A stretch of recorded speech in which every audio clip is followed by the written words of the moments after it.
딱 금년까지 우리 데살로니가 전후서를 마쳤고 오늘부터 이제 디모데 금년 첫 주에 디모데 전서, 디모데 후서, 디도서 개인에게 보내는 사도 바울의 메시지인데 어떤 의미에서는 목회자들에게 부탁하는 목회 서신이라고도 볼 수 있는데 보편적으로 우리가 다 부름받은 하나님의 사람으로서 그 교회를 직접적으로 직업적으로 돌보는 목사가 아니라고 할지라도 바울이 그 당시에 주셨던 메시지를 통해서 하나님이 오늘 우리 각자에게 주시는 하나님의 음성을 모두가 들을 수 있게 되기를 바랍니다. 사도 바울은 뜨거운 가슴으로 복음을 전했는데 이 디모데 전서를 쓸 때쯤에는 아마도 마케도냐 지역에 있었던 것 같아요. 1차, 2차, 3차 전도행을 마무리하고 4차 죄수 호송선의 배를 타고 로마로 갔다가 이태 동안 가택연금을 통해서 복음을 담대히 전했습니다. 그리고 약 4, 5년 동안 자유의 몸이 되어서 다시 자기가 풍랑을 만나서 갔던 그 바다를 역류해서 크레테에 가서 디도에게 복음을 전해서 크레테 섬을 복음화하고 떠나갈 때 거기에 남깁니다. 디도를. 그래놓고 다시 밀레도에 갔다가 드로비모가 병들어서 거기를 또 남겨요. 그리고 한 60km 올라가면 에베소가 있는데 에베소에서는 오늘 본문에 보니까 또 이제 디모데를 남겨요. 그리고 자기는 마케도냐로 가서 남겼던 사람들에게 크레테 남겼던 디도가 걱정되고 목회를 잘했으면 좋겠다 디도서를 쓰게 되고 에베소에 남겨있던 디모데에게 또 이 편지를 보냅니다. 먼저 편지를 보내요.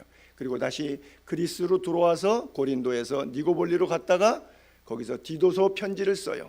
니고볼리로 내게 속히 오라.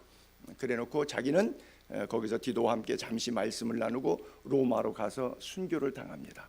그 약 4, 5년 세월 동안 그렇게 도는데 전체 10수년이 넘는 사도 바울의 그렇게 따지면 5차 전도 여행이라고도 볼 수 있는데 그 기간 동안 장장 거리를 계속해서 추적하게 되면 32,000km를 다녔어요. 비행기 없어요. 자가용 없어요. 물론 해상은 배를 이용했어요. 나머지 육상은 걸었어요. 32,000km.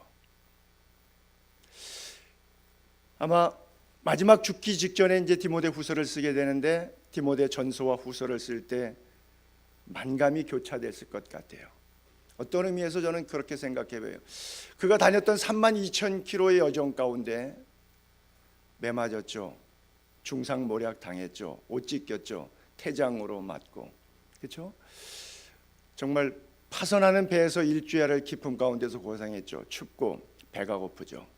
자기를 사랑했던 사람들이 자기 곁에서 떠나게 되는 배신의 아픔.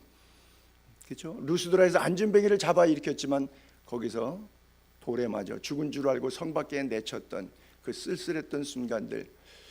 빌립보 감옥에서 옷 찢기고 매 맞고 깊은 옥에 차가운 바닥에 팽기쳐가지고 있을 때 눈물 흘리며 찬송하고 기도할 때 하나님께서 빌립보 교회를 세울 수 있도록 옥문을 열어주시고 빌립보 성의 간수와 백성들의 마음들을 열어주셔서 최초의 유럽 교회를 세우게 했던 만감이 교체됐던 그런 생각들이 주마등처럼 흘러 지나갔을 거예요.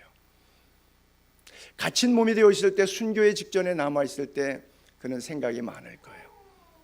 아마 하나님께서도 이제 네가 32,000km를 뛰면서 나를 위해서 복음을 위해서 고생 참 많이 했다. 이젠 좀 쉬어라.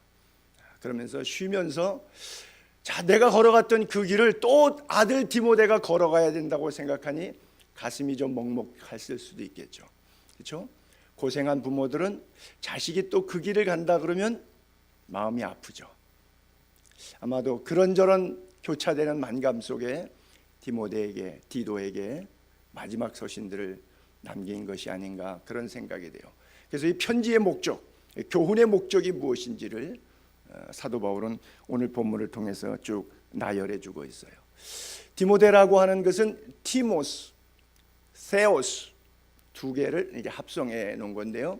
티모스는 영광 돌리다, 영화롭게 하다 뭐 그런 뜻이고 세오스는 여러분이 아시다시피 하나님, 세오 하나님이라는 뜻이죠. 하나님께 영광 돌리는 자, 하나님을 영화롭게 하는 자. 아마 제가 생각할 때 이 이름은 외할머니 로이스 아니면 자기 엄마 유니게가 워낙 독특한 믿음의 이 DNA를 가진 사람들 아닙니까? 그래서 자식이 태어나니까 또 손자가 태어나니까 그렇게 생각했던 것 같아요. 너는 우리 집안의 귀한 자식이다. 비록 너희 아버지 그리스 사람 이방인이지만 그래도 너는 우리 혈통 가운데 아브라함의 씨의 자손으로 나왔기 때문에 일생 동안 하나님께 영광을 돌려라.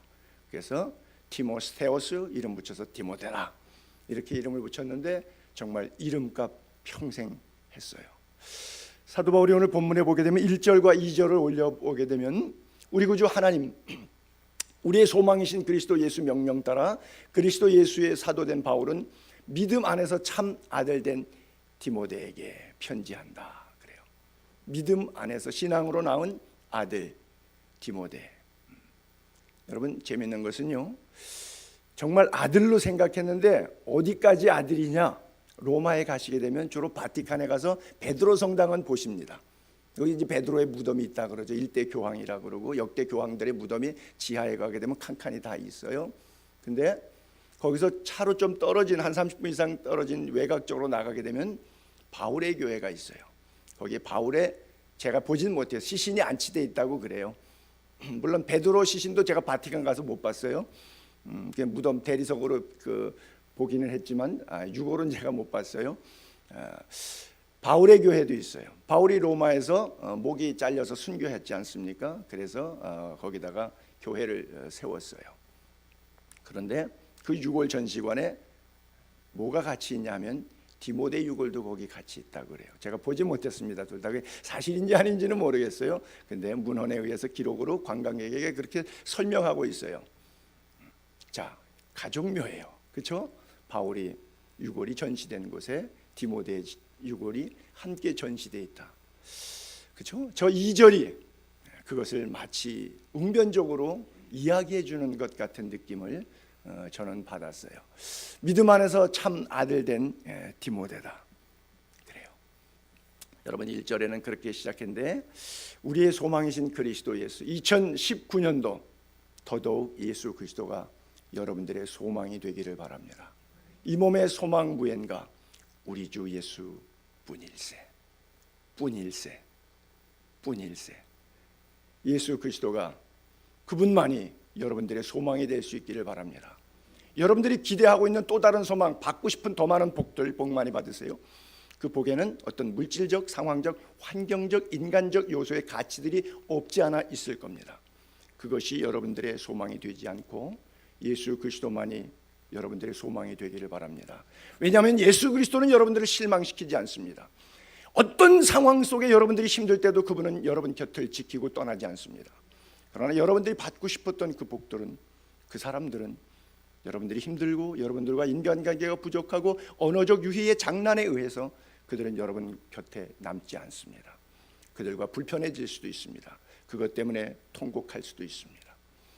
그러나 상황적, 환경적 이런 요소가 아니라 예수 그리스도는 영원히 어제나 오늘이나 영원토록 회전하는 그림자조차 없이 여전히 우리를 사랑해 주시는 우리의 소망이신 그분입니다. 그 소망이 이 한 해 동안 여러분들 가슴을 뜨겁게 적시게 되기를 바랍니다. 제가 염색을 안 해서 머리가 허여졌죠. 사도 바울이 제 생각을 제가 그런 생각을 해봐요. 이렇게 머리가 허여진 가운데 여행을 32,000km나 뛰었으니까 고생도 많이 했으니까 좀 삐쩍 말랐을 거예요. 빼싹 마르고 늙었으니까 노년의 바울의 모습. 조용한 한적한 곳에서 아들 디모데가 내가 걸어갔던 길을 또 걸어갈 걸 생각하면서 내레이션하는 거죠. 적어가면서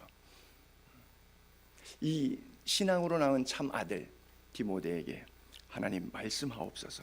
제가 그 아들에게 그가 섬기는 에베소 교회를 위해서 그리고 그가 목회하는 현장뿐 아니라 그 목회자 자신 디모데를 위해서 하나님의 말씀을 주고 싶습니다.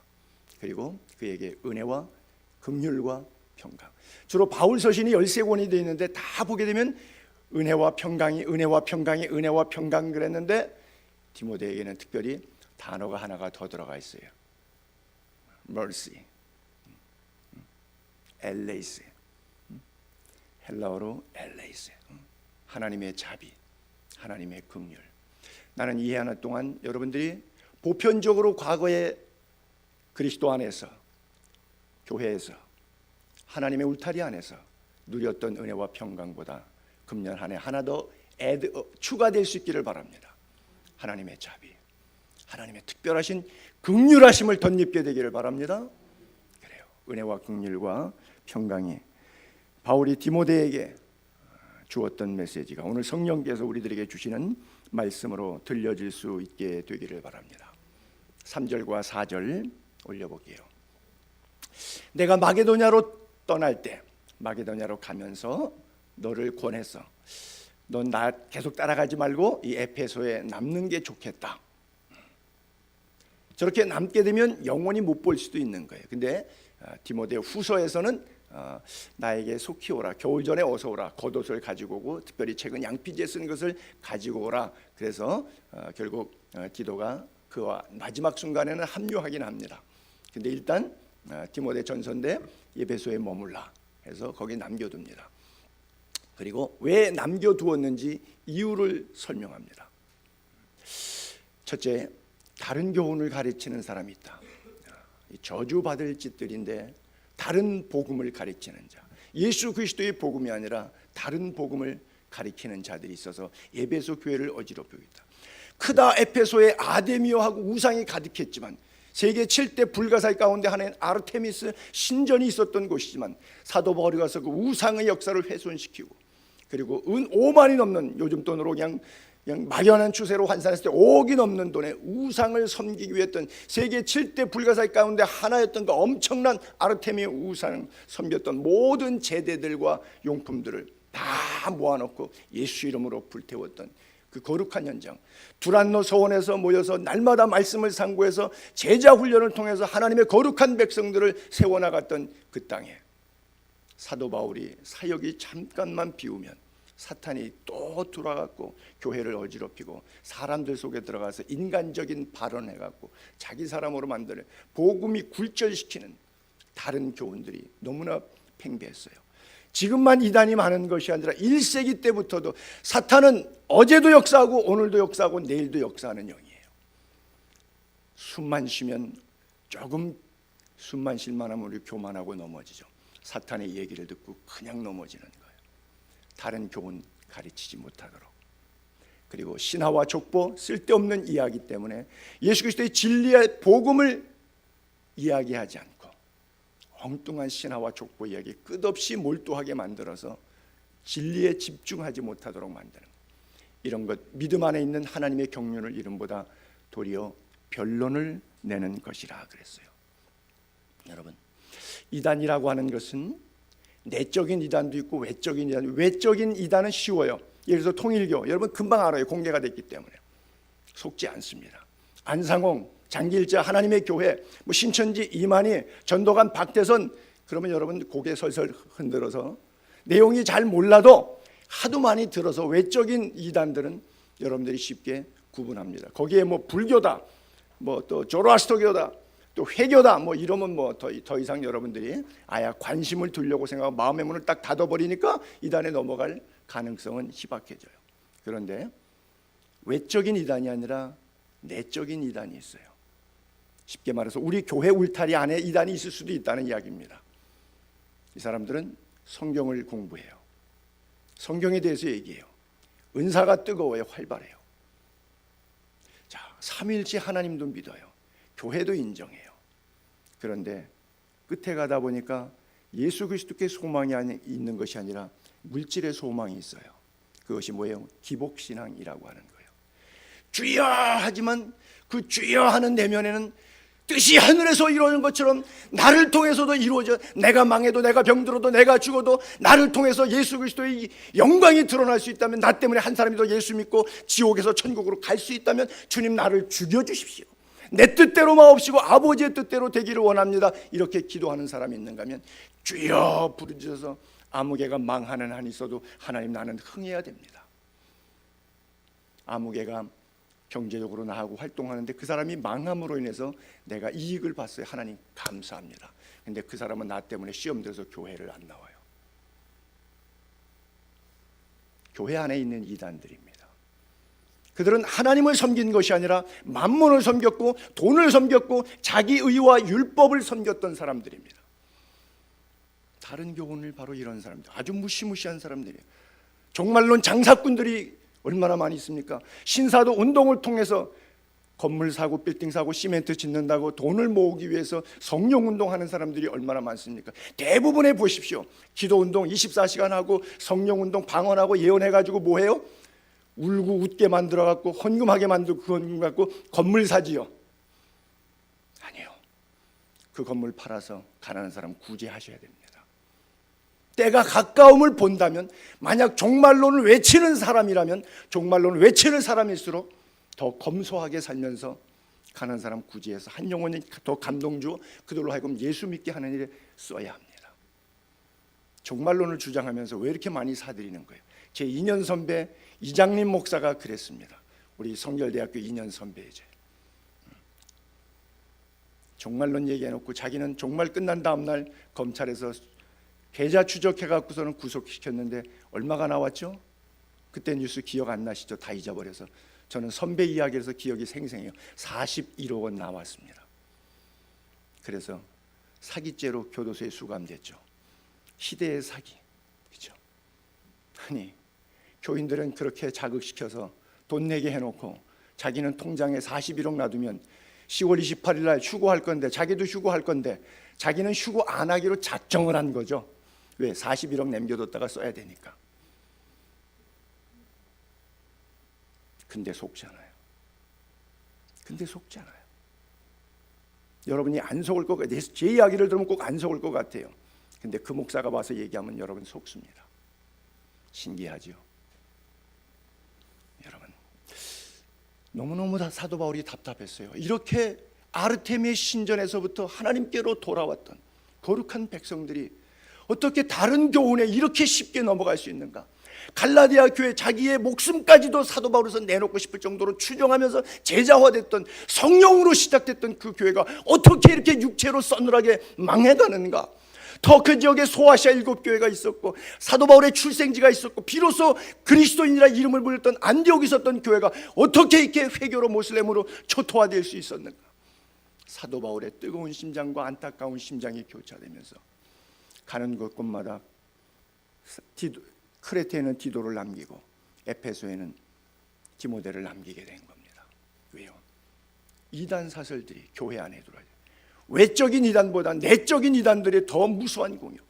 여러분, 초대교회 2000년 역사 가운데 교회가 박해를 받습니다. 베드로 사도 때부터 바울 때부터 얼마나 많은 교회들이 로마의 학제로부터 정치적인 이유로 박해를 받습니까? 또 다른 임금 메시아가 온다고, 이 로마 제국의 황제가 메시아인데 왕인데 또 다른 임금이 온다 그러면 우리 로마 제국은 망한다는 결론 아니냐? 정치 혁명 세력으로 보아서 그들을 얼마나 재림신앙 때문에 핍박했습니까? 오늘도 마찬가지예요. 이런 일들이 우리 안에 다른 교훈을 따르는 일들이 너무 비일비재하게 많이 있고 한국 교회를 어지럽히고 있어요. 여러분, 포스트 모더니즘 시대라 그러죠. 다수가 원하는 것이면 교회도 그것을 결정합니다. 왜? 당장 필요하다 그러면 옳고 그름의 기준 차이가 다수에 의해서 이게 우리 교회에 필요합니다. 그러면 하는 거예요. 그것이 하나님의 뜻인가 아닌가는 생각할 필요 없어요. 하나님의 뜻이라고 해도 교인들이 원하지 않으면 하지 않아야 돼요. 그래야 교회가 깨어지지 않으니까요. 그러다 보니까 교회도 성공의 기준과 정의가 바뀌고 있어요.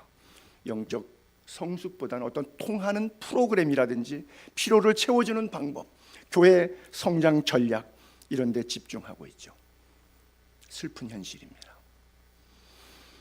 면죄부를 팔고 고백성사를 통해서 죄를 용서하고 교황은 오류가 없다고 이야기하고 기복신앙과 구원파와 같은 이런 내적 이단들이 우리 안에 팽배한데 그것이 쉽게 잘 나가잖아요. 돈도 많잖아요. 세력도 많잖아요. 사람도 많이 따르잖아요. 그러니까 쉽게 용인이 되는 겁니다. 어리석은 신화와 족보에 참여하지 말라 그랬어요. 이런 것에 오늘도 우리가 끊임없이 몰두되죠. 대한민국 건국 이념 자체가 그렇잖아요. 우리가 홍익인간 타이틀은 멋있죠. 근데 여러분 뭐 다 아시다시피 뭐 홍익인간 얘기할 때 하늘의 하나님이 환웅이라 그러죠. 그리고 환인, 그 아들이 이 땅에 내려와서 다스리는데, 아름답게 다스리려고 하다 보니까 곰도 사람이 되고 싶다고 그러고 호랑이도 사람이 되고 싶다고 그러고, 그래서 환인이 그러면 너희들 사람 되게 해줄 테니까 100일 동안 가서 인내해라. 그래서 쑥하고 마늘 주고 100일 동안 굴 들어가 살라 했는데 호랑이는 더 이상 못 살고 튀어나왔다. 그래서 호랑이 여자로 남았다. 말도 안 되는 이런 이야기. 그 다음에 곰은 100일을 잘 견뎠다. 워낙 동면하는 짐승이니까 굴에서 잘 견뎠겠죠. 뭐 쑥 먹고 쑥 안 먹어도 마늘 안 먹어도 아마 견뎠을 거예요. 잘 견뎠죠. 잘 견딘 놈만 성공했다. 그래서 그가 곰이 여자가 됐다. 그래서 환웅이라고 이름 붙여서 이 웅녀라고 이름을 붙여서 환웅하고 웅녀하고 둘이 거시기 해가지고 아들이 나왔는데 그게 단군이래요. 대한민국의 최초의 왕 건국신화. 그래서 평양에 가면 단군 왕릉이 있어요. 지금 여러분 10월 3일 날 쉬어요, 안 쉬어요? 왜 쉬죠? 단군 생일이에요. 그분이 하늘에서 내려와서 나라를 만든 날, 개천절이에요. 개천절. 우리나라 건국 역사가 그래요. 여러분 믿으십니까? 이런 이야기들이 교회 안에 끊임없이 아르테미 신화, 로마 그리스 신화, 이런 얘기들과 족보들 이야기들이 팽배하게 교회 안에서 그들을 갉아먹고 있어요. 여러분 해마다 예수 믿기 전에 혹시 어떻게 하셨습니까? 뭐 신년 운세 연초에 점집에 가서 보시고 오시고 그러셨습니까? 교회 다녀도 가서 보세요. 그런 거 하나님 슬퍼하시고 사탄 좋아하니까 절대 하지 않게 되기를 바랍니다. 여러분 그 사주팔자 이런 거 보는 거 아니에요. 뭐 다 아시지만 제가 한번 여기다가 올려볼게요. 사주팔자라 그러는데 사주가 너 몇 년, 몇 월, 며칠, 몇 시에 태어났냐는 것을 환산하고, 그 다음에 천간 하나, 지지 하나인데 천간은 10개가 있고 지지는 12가지가 있어요. 그 10개 천간하고 12개 지지는 여러분 잘 아시는 바로 다음 페이지 보게 되면 갑을병정, 무기경신임계, 이게 10개 천간이고요. 그 다음에 땅에서는 지지는 자축인묘, 진사오미, 신유술에, 그래서 여기서 띠 나누죠. 그렇죠? 지금 위에 줄에 보게 되면 기라고 써 있는데 갑을병정 무기, 기죠. 그 다음에 자축인묘, 진사오미, 신유술에 할 때 해죠. 지금 무슨 기해년이라 그러죠. 돼지띠라 그러죠. 뭐 황금돼지라 그러고, 저것을 최저 공배수를 60수로 나눠갖고서는 60갑자라 그래서 60 돌아올 때 자기 뭘 지내요? 생일 지내는데 그 생일은 뭐예요? 환갑이라 그래요. 환갑이라 그래요. 환장하는 나이가 되는 거예요. 다시 돌아왔다고. 여러분 토종비결이라고 하는 것이 조선시대 이지함이라고 하는 사람의 호가 토종이에요. 토종 이지함이 점괘책을 만들었는데 그것은 4주가 아니라 3주예요. 몇 시에 태어났냐는 상관없고 연, 월, 일만 따져갖고 점괘를 144개를 나눴어요. 여러분 이 사주팔자 토종비결에 나누는 것이 80%의 운세는 해피한 거예요. 긍정적인 거예요. 복에 관한 이야기예요. 나머지 20%만 조심하지 않으면 어려움을 당한다, 그런 내용들이 있는데, 자 이것을 계속해서 돌려가지고 무당들이, 점쟁이들이 찾아가는 사람들에게 하는데 그 점괘를 얘기해줘요. 자 그러면 중복되는 사람들이 많이 있겠죠. 다 똑같이 그 틀이 그 정해져 있으니까. 여러분들의 운명이 어떻게 생각하세요? 저 정해진 틀 안에 있습니까? 저걸 믿으세요?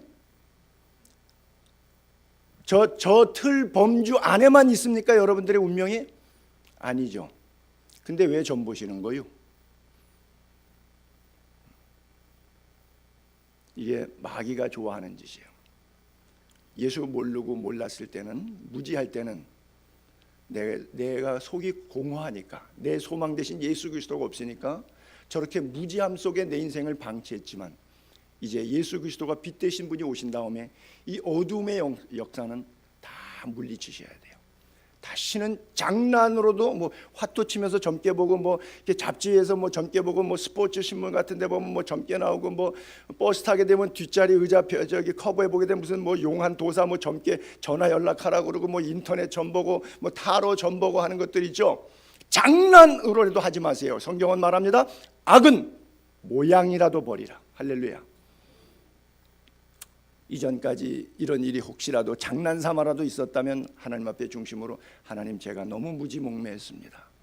참된 하나님을 바로 섬기지 못했습니다. 주님 회개합니다. 용서해 주세요. 기도하시고 평생 일생 하나님 슬퍼하는 우상 숭배하는 일 하지 않게 되기를 바랍니다. 그래요. 남산에 가면요, 무당 학원이 있어요. 무당이 제가 늘 그러죠. 두 가지 무당이 있다고요. 강습 무당이 있고, 그렇죠? 강신 무당이 있고 습득 무당이 있죠. 학습해서 배우는. 그래서 3개월 코스더라고요. 거기 무당학원은. 가가지고 무당 되는데 배워서 하는 거예요. 물론 하나 더 했다 그러면 세습 무당도 있죠. 부모가 무당인데 자녀에게 세습해갖고, 왜냐하면 교회도 세습하듯이 무당도 세습합니다. 왜? 먹거리가 되고 직업이 되니까 그걸 세습을 하는 거예요. 아주 사악한 거죠. 무당도 뭐 어차피 뭐 무당이란 직업 자체가 그러니까. 근데 그 목사는 그렇게 하면 안 되는데 어쨌든 근데 강신 무당은 진짜로 신실하게 예수 믿는 사람이 굿할 때 가면 굿이 안 돼요. 작두도 못 타요. 그러니까 그런 소리 많이 마을에서 어렸을 때 구경 못 하세요? 여기 누구 예배당 다니고 교회 다니고 예수 믿는 사람 있으면 빨리 가라고 쫓죠. 왜? 굿이 안 된다고. 굿하다가 막 흔들고 막 소리치고 춤추다가 멈춰서 가라고 내쫓아요. 근데 습득무당은 예수 신실하게 잘 믿는 사람이 가도 계속 굿해요. 왜? 어차피 가짜니까. 여러분들이 한번 어디 굿하는 데 있으면 가서 실험해 보세요. 진짜예요. 근데 강신무당인데도 막 여전히 굿을 잘해. 여러분들이 갔는데도 굿을 잘해. 그러면 여러분 신앙 뽀록 난 거야. 여러분이 가짜 예수쟁이야. 할렐루야. 여러분, 금년에 정말 주를 위해서 살고 싶지 않습니까? 주님만이 내 인생의 구세주라고 주님만을 섬기고 싶지 않습니까? 주님만이 여러분들의 왕 되시도록 그렇게 섬길 수 있게 되기를 바랍니다. 여러분, 어렵게 생각하지 마세요. 그냥 뭐 사주팔자, 뭐 토종비결, 어려운 거, 신년운세 이런 거 생각하지 마세요. 그냥 딱 쉽게 생각하세요. 모든 인간은 원죄로 태어나서 비참하게 죽도록, 지옥의 멸망의 구렁텅이 빠지도록 태어났어요.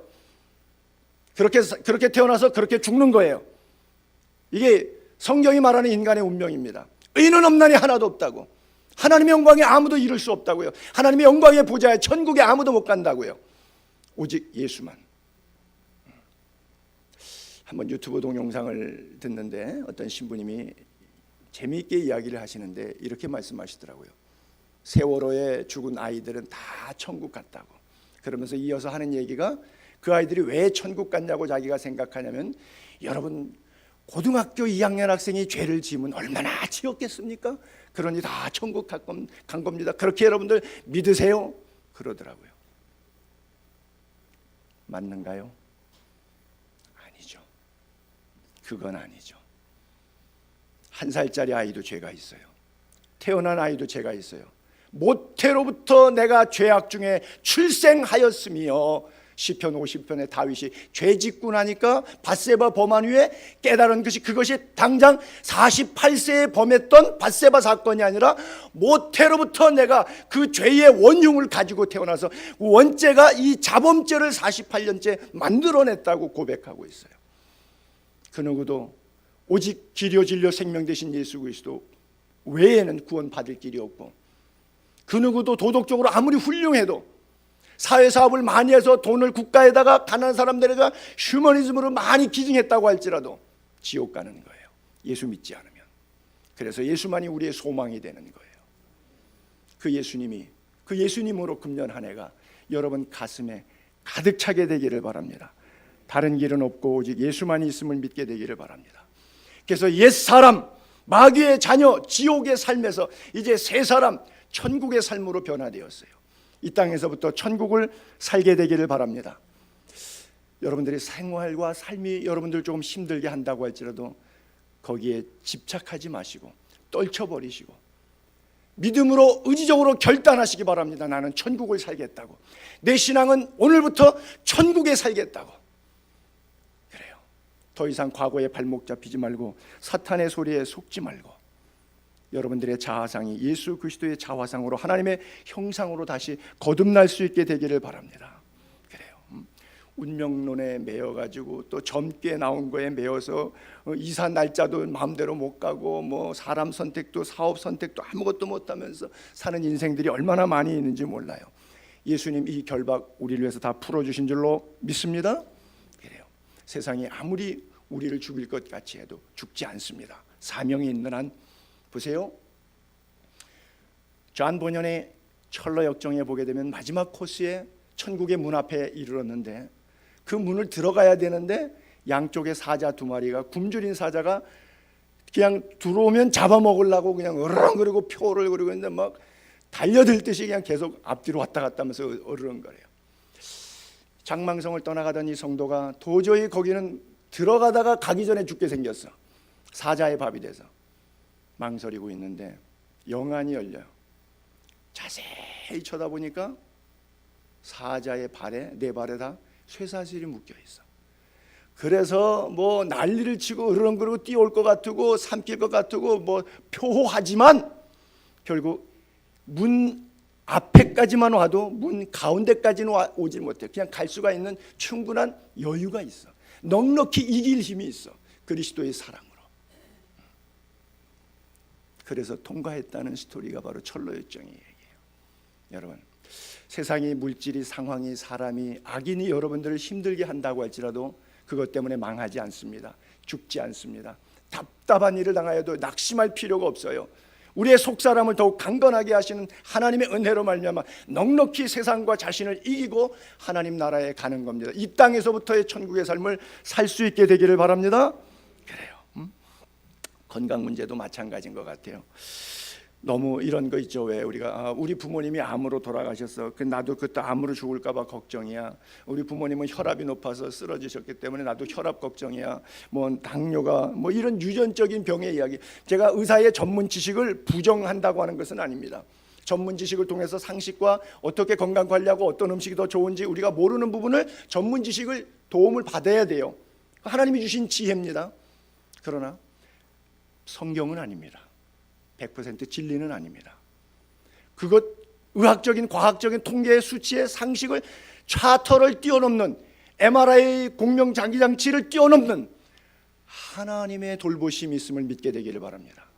운명을 뛰어넘고 육체를 뛰어넘고 육체의 한계를 뛰어넘는 하나님의 놀라운 기적의 역사를 이 한 해를 통해서 여러분들이 경험 체험할 수 있게 되기를 바랍니다. 예수 안에서 다시 각색하십시오. 예수 그리스도 안에서 다시 필터링 해내십시오. 여러분, 사탄은 있습니다. 사탄의 존재를 부인하지 마십시오. 왜냐하면 어차피 있어요. 귀신도 있고 사탄도 있어요. 악령도 있습니다. 존재를 저도 인정합니다. 그걸 무시하지 않습니다. 지식적으로 압니다. 그러나 그의 능력은 제가 인정하지 않습니다. 내가 하나님의 형상을 잃어버렸을 때, 타락 가운데 있을 때는 마귀가 내 인생의 주인이었기 때문에 지 마음대로 원하는 대로 나를 끌고 다녀서 육체를 죄악 가운데 쾌락 가운데 방치하며 지가 하고 싶은 대로 나를 이끌어 갔습니다. 그러나 성령이 내주하신 다음에 하나님의 형상이 내 안에서 회복된 다음에 무서운 하나님의 형상 때문에 사탄이 감히 내 안에 들어올 수가 없는 겁니다. 내 인생의 주인이 나였기 때문에 사탄이 나를 이겼지만 내 인생의 주인이 하나님이 된 다음부터는 사탄이 하나님을 이길 수 없기 때문에 내 안에 들어올 수 없는 거예요. 하나님을 사랑하는 자, 하나님의 그 뜻대로 부르심을 입은 자에게는 모든 것이 합력하여 선을 이루며 악한 마귀 원수가 손도 댈 수 없다. 하나님 말씀을 지키는 자는 죄를 범하지 아니하느니라. 할렐루야. 그래요. 넉넉히 이기는 권세가 있게 되기를 바랍니다. 이제 사탄이 오면은 예수 이름으로 대적하게 되기를 바랍니다. 과거에 대한 이야기를 하게 되면 이미 용서함 받았다. 네가 뭔데? 예수님이 용서하셨는데. 나는 이미 하나님의 형상을 회복했다. 내 안에는 천국이 임했다. 새하늘과 새 땅을 바라보는 믿음으로 소망으로 살아간다. 예수 그리스도의 피 묻은 십자가의 사랑이 거기에 대한 내 믿음의 반응이 이미 하나님 나라에 나는 도착한 사람으로 이 땅을 살고 있다. 과감하게 선포하며 살게 되기를 바랍니다. 정말 이 새해 한 해 동안에 2019년 동안 정말로 성경대로 믿고 성경대로 살게 되기를 바랍니다. 사탄이 인간의 생각을 자꾸 지배하려고 합니다. 그래서 하나님을 못 믿게 해요. 참 기적 중에 기적이에요. 나 같은 사람도 하나님을 믿은 것이. 여러분 옛날에 예수 안 믿었을 때 생각해 보세요. 여러분 도저히 믿을 것 같지 않은 이 스토리가, 예수 그리스도가 하나님의 아들로 날 위하여 죽기 위해서 내 죄를 용서하기 위해서 십자가에서 돌아가셨고 부활 승천하심으로 날 죽고 죽고 내 예수 죽음이 내 죽음이 되었고 예수 부활이 내 부활이 됐고 예수 천당이 나의 천당이 되었다는 삶이, 이게 어떻게 믿어져요? 믿기 전에 생각해 보면 도저히 믿어지지 않는 이 허접한 이야기가, 만화 같은 이야기가, 신화 같은 이야기가 어떻게 내 인생 가운데 이게 성령이 내 마음에 감동을, 이게 믿어져서 이 자리에 앉아서 그 주님을 예배하는 자리에 있게 되었어요. 이것이야말로 위대한 축복이고 놀라운 기적입니다. 우리 생애에 찾아오신 주님의 은혜예요. 그 주님만이 우리의 소망이에요. 내 힘으로 안다는 것이 참 많지요. 여러분 때때로 금식을 하고 뭐 고행을 하고 참선을 하고 뭐 운동으로 잊어보려고 열심히 노동을 하고 막 땀을 흘리면서 잊어보려고 해도 다 해도 잘 안 돼요. 왜? 생각을 컨트롤하기가 참 어려워요. 그러나 여러분, 수고하고 무거운 짐, 모든 생각의 문제까지 예수님께 맡겨놓으십시오. 사탄은 끊임없이 우리를 부정적인 생각으로 시기하고 질투하고 미워하고 원망하고 짜증내는 마음들을 우리 마음에 갖다 줍니다. 그러나 마귀에게 속지 마십시오. 그것은 사탄의 생각이에요. 하나 되게 하고 사랑하고 평화하고 용서하고 이해하고 격려하는 것은 하나님의 뜻이고 성령이 주시는 마음이에요. 원망하고 시기하고 질투하고 분노하는 마음은 사탄이 우리 마음속에, 우리의 생각을 내가 제어할 길이 없어요.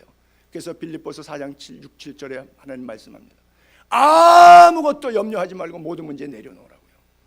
아무것도 염려하지 말고 모든 일에 너희 구할 것을 감사함으로 하나님께 아뢰라. 그리하면 모든 지각에 뛰어난 하나님의 평강이 그리스도 예수 안에서 우리 마음, 생각 지켜주신다. 할렐루야. 하나님 우리 마음 붙들어 주시면, 하나님 우리 생각 지켜주시면 믿음 안에 승리할 줄로 믿습니다. 여러분 이스라엘 백성들이 한번 생각해 보세요. 40년 동안 광야에서 노동 안 하고 직장 생활 안 하고 월급 받았어요. 만나와 메추라기를 먹고 살았어요. 처음에 사람들이 의심했어요. 하나님을. 그렇잖아요. 45일째 만나가 내렸거든요. 의심했어요. 그래서 어떤 사람은 날마다 거두라 그러는데 한 오매씩 이틀씩 얻었어요. 그렇잖아요. 그랬더니 그 다음날 보니까 벌레 썩고 냄새나고 집안에 아주 어수선하게 되었어요. 엿새째 되는 날은 내일은 안식일인즉 이틀째를 거두라 그랬는데 안 거뒀어요. 그날 먹을 게 없었어요. 엿새째 날은 2오매를 거둬야 되는데 한 오매만 거뒀기 때문에. 경험을 몇 차례 했습니다. 신앙생활하다가 좌충우돌로 아픔이 있어요. 한 1년쯤 지났다고 생각해 봅시다. 그들의 믿음이 어땠을까요? 다 믿었을까요? 안 믿었을까요? 확실해졌겠죠. 반복을 통해서. 저는 그런 생각을 해봐요. 아마 1년 정도 지났을 때 만나에 대한 하나님에 대한 신뢰, 일용할 양식에 대한 하나님의 신뢰, 내 인생을 이 땅에 보내시니가 나의 삶에 살아가는 모든 여정 속에 마지막 하나님의 품에 안으실 때까지 먹고 입고 쓰고 사는 모든 생활을 책임지실 것이라고 하는 그 건강한 자아상에 의한 하나님을 향한 신뢰. 처음 예수 믿었을 때는 눈물 콧물 흘리면서 그럴 것 같았는데 세월이 10년 지나고 20년 지나니까 믿음이 더 도태되네요.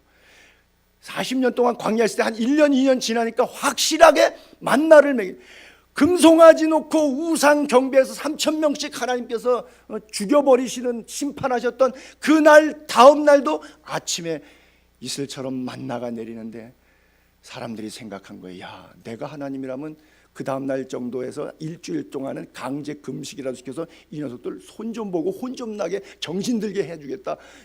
나 같아도 내가 하나님이라면 그랬을 것 같은데도 불구하고 그 우상 경배하고 음란했던 백성들에게 그 다음 날 또 동일한 만나를 주시잖아요. 그 체험을 하고 나니까 하나님의 사랑이 이제는 확실히 믿어져요. 여러분은 믿습니까? 10년을 20년을 어떤 분은 3, 40년을 교회 나오셨는데 아직도 못 믿는 분이 계세요. 믿으시기 바랍니다. 여러분들 얼마나 사랑하셨는지, 자기 아들 독생자 예수 그리스도를 비참하게 십자가에 내어주어 피 흘리 머리에 가시관, 손과 발에 못자국, 심장이 파열되면 물과 피를 쏟아 우리에게 주셨던 그 하나님이, 그 아들을 아끼지 아니하신 하나님이 우리의 생에 가장 풍성한 것들로 채워주시기를 원하십니다. 그리고 이 땅의 고통의 삶이 아니라 하나님의 새하늘과 새 땅을 바라보는, 살아도 천국이요 죽어도 천국이요 예수 그리스도의 참된 평안과 기쁨으로 이 땅을 살아가기를 주님 원하십니다. 그 평안과 기쁨이 여러분들의 삶을 붙들게 되기를 바랍니다. 그래요. 오늘은 5절까지만 하고 오전 예배는 여기서 정리할게요. 이 교훈의 목적은 정결한 마음에서 나오는 사랑, 선한 양심에서 나오는 사랑, 거짓이 없는 믿음에서 나오는 사랑이다. 할렐루야. 이런 사랑이 있게 되기를 바랍니다.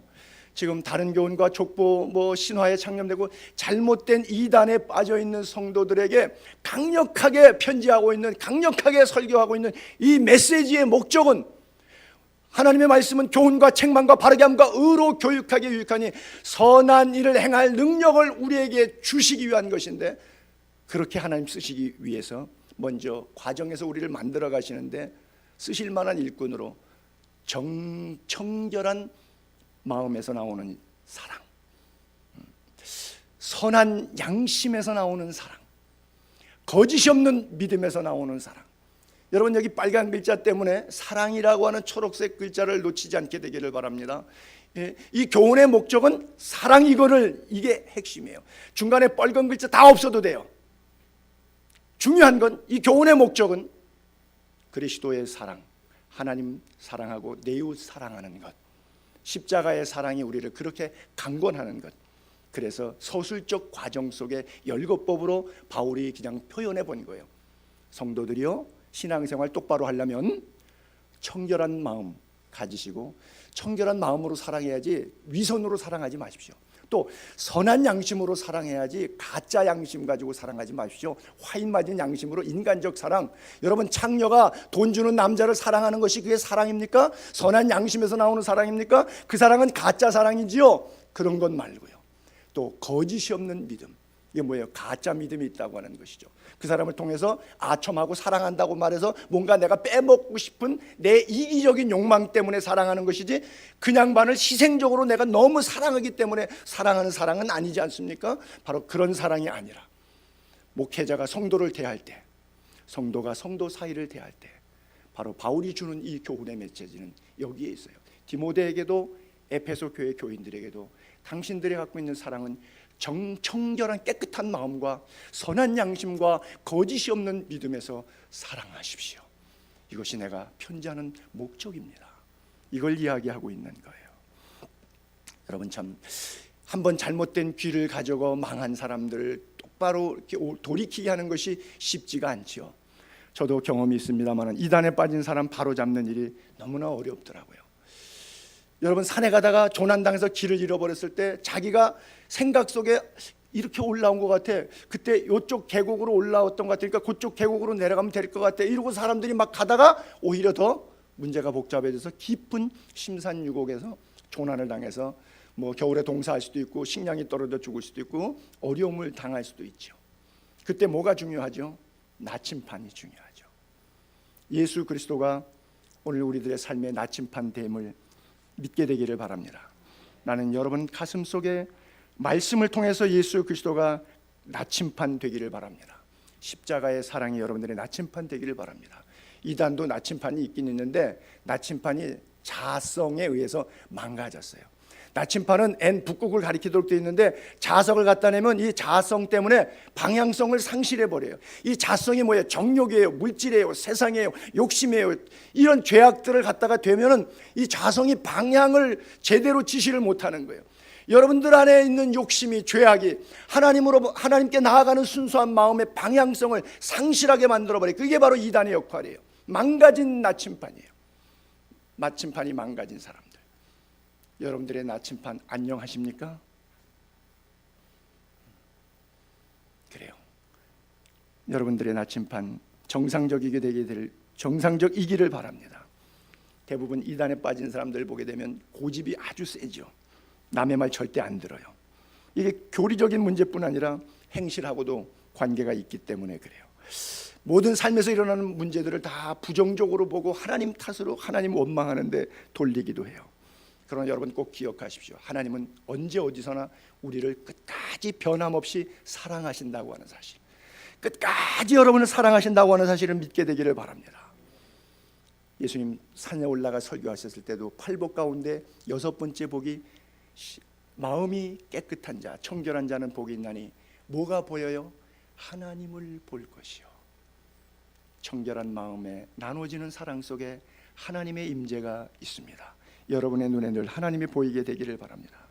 결론적으로 어떤 의미에서의 이 메시지는 목회자의 좌우명이 되고 저와 여러분 성도들 사이에 좌우명이 되어야 될 것 같아요. 균형 잡힌 목회를 위해서, 균형 잡힌 성도의 삶을 위해서 정결한 마음, 선한 양심, 거짓이 없는 믿음에서 나오는 사랑, 이것을 위해서 여러분들이 저를 위해서 기도해 주시고 저도 여러분들의 이것을 위해서 기도하도록 하겠습니다. 기도하겠습니다.